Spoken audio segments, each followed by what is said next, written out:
The United Nations and its agencies fear the Central African Republic is being forgotten.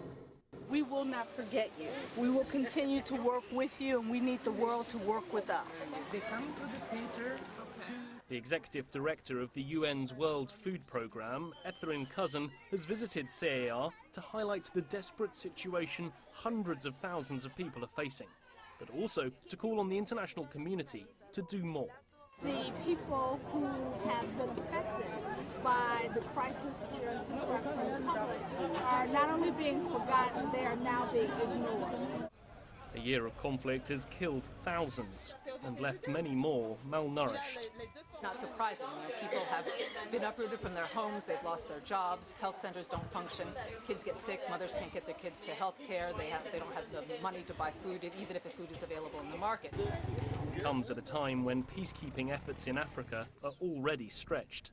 Some of the blue helmets in the Democratic Republic of Congo have been redeployed to deal with the crisis in South Sudan. And while the Security Council agrees more help is needed in C.A.R., some countries like America seem reluctant. The US funds a quarter of the peacekeeping budget and appears concerned about the extra costs a full peacekeeping force would bring. The UN Secretary-General, who's been pushing for an increased mission in C.A.R. since November, reaffirmed his recommendation last week. I reiterate my appeal for more troops and police to protect the civilians, more aid to save lives, and more support for the transitional authorities. Coming weeks, the Security Council has some serious decisions to make about African countries.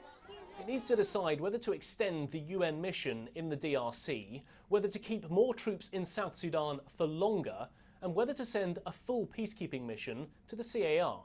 All of these will involve serious costs. So while there's a will to provide more support, it's unclear if there's a way to make it happen. Nick Harper, CCTV, at the United Nations in New York.